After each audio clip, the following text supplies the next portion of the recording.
राजनीति, आंदोलन, किसान, करप्शन, गरीबी, इन सभी मुद्दों पर आवाज उठाएगा अब तक न्यूज इंडिया।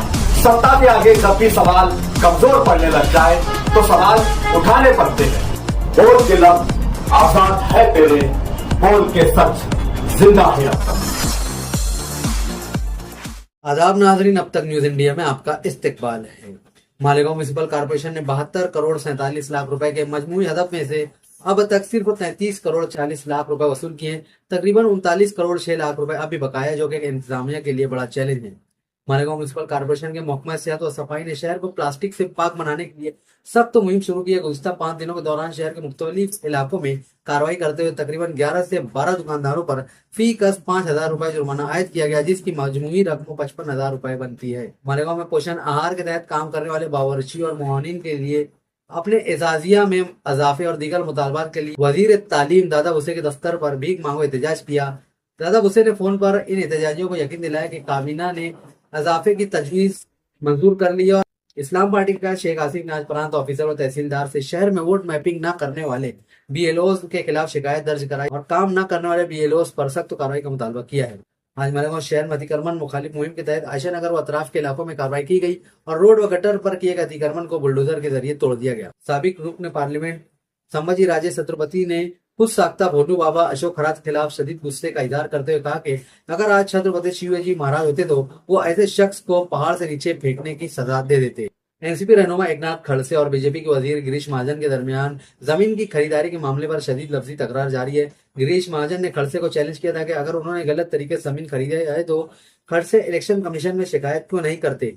इस पर खड़से ने तंजिया जवाब देते हुए कहा कि इस वक्त गिरीश महाजन हमारे बच्चे थे, इसलिए उन्होंने शिकायत नहीं की थी। संजय रावत ने कहा कि बारामती पवार खानदान का गढ़ है और वहां के नतायज सबको मालूम है। उन्होंने इशारा दिया कि शिवसेना यूपीटी इस इलेक्शन के हवाले से अपना मौकिफ जल्द वाजे करेगी। रावत ने बीजेपी पर तनकीद करते हुए कहा कि एक तरफ वो बारामती में बिला मुकाबला इंतखाब की बात कर रहे हैं, लेकिन दूसरी तरफ माजी में नांदेड़ और सोलापुर के जिमनी इंतखाबात में खुद अपने उम्मीदवार यहाँ खड़े कर दिए थे। सीनियर लीडर शरद पवार ने तीसरी बार राज्यसभा की रुकनीत का हल्फ उठाया।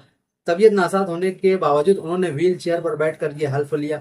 मजमूई तौर पर मुल्क के 19 नए अराकीन ने हल्फ उठाया, जिनमें महाराष्ट्र के 5 अराकीन पार्लियामेंट शामिल हैं। मरकजी वजीर नितिन गडकरी ने कहा कि माजी में कुछ पंडितों और ब्राह्मणों की गलतियों, छूत छात और जात पात की वजह से हिंदू मजहब को काफी नुकसान पहुंचा है। उन्होंने वाजे किया कि कोई भी शख्स अपनी जात या मजहब से नहीं बल्कि अपनी खूबियों और काबिलियत से बड़ा बनता है। केरला असेंबली इंतखाबात 2026 में एक हिजाब पहनने वाली लड़की खबरों की जीनत बनी हुई है, खास तौर पर जब से अपोजिशन लीडर राहुल गांधी ने केरला के पेरम्बरा में एक रैली से खिताब किया है, तब से ये लड़की सोशल मीडिया पर छाई गई है। आज दोपहर दिल्ली कानून साज असेंबली में एक बड़ा सिक्योरिटी कोताही का मामला उस वक्त सामने आया जब एक नामालूम गाड़ी ने सिक्योरिटी बैरियर को टक्कर मारकर तोड़ दिया और हाई सिक्योरिटी वाले इलाके में दाखिल हो गए। इस सूरत हाल इस वक्त तो मजीद संगीन हो गई जब वाकई के दौरान दिल्ली असेंबली के स्पीकर की गाड़ी पर स्याही फेंकी गई। आसाम के वजीर आला हेमंत बिस्वा शर्मा की अहलिया रिनिकी बोयान शर्मा ने आधी रात को पान बाजार पुलिस स्टेशन की क्राइम ब्रांच में ऑल इंडिया कांग्रेस कमेटी के मीडिया डिपार्टमेंट के चेयरमैन पवन खेड़ा के खिलाफ मुकदमा दर्ज कराया। एक प्रेस कॉन्फ्रेंस में पवन खेड़ा ने रिनिकी बोयान शर्मा पर गैर मुल्की पासपोर्ट और कारोबार का इल्जाम लगाया था।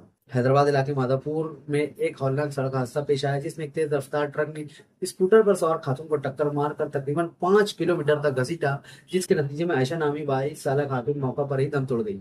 दिल्ली हाईकोर्ट ने आज सीबीआई की दरख्वास्त पर समाअत की, जिसमें दिल्ली एक्साइज एस्कॉम केस में केजरीवाल समेत तमाम 23 मुलजिमान को बरी करने के ट्रायल कोर्ट के हुक्म को चैलेंज किया गया था।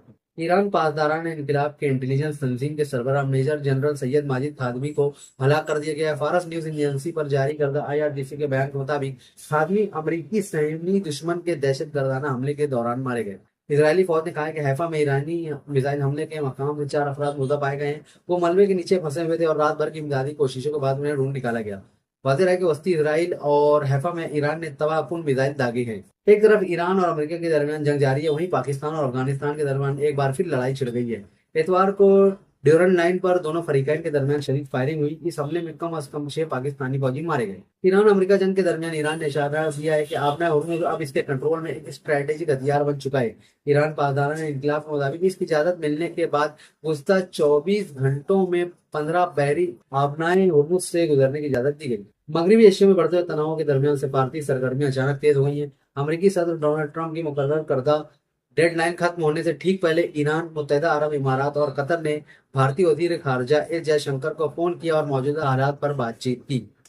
आप हमारे अब तक न्यूज चैनल को सब्सक्राइब कर बेल आइकन को प्रेस कर दें।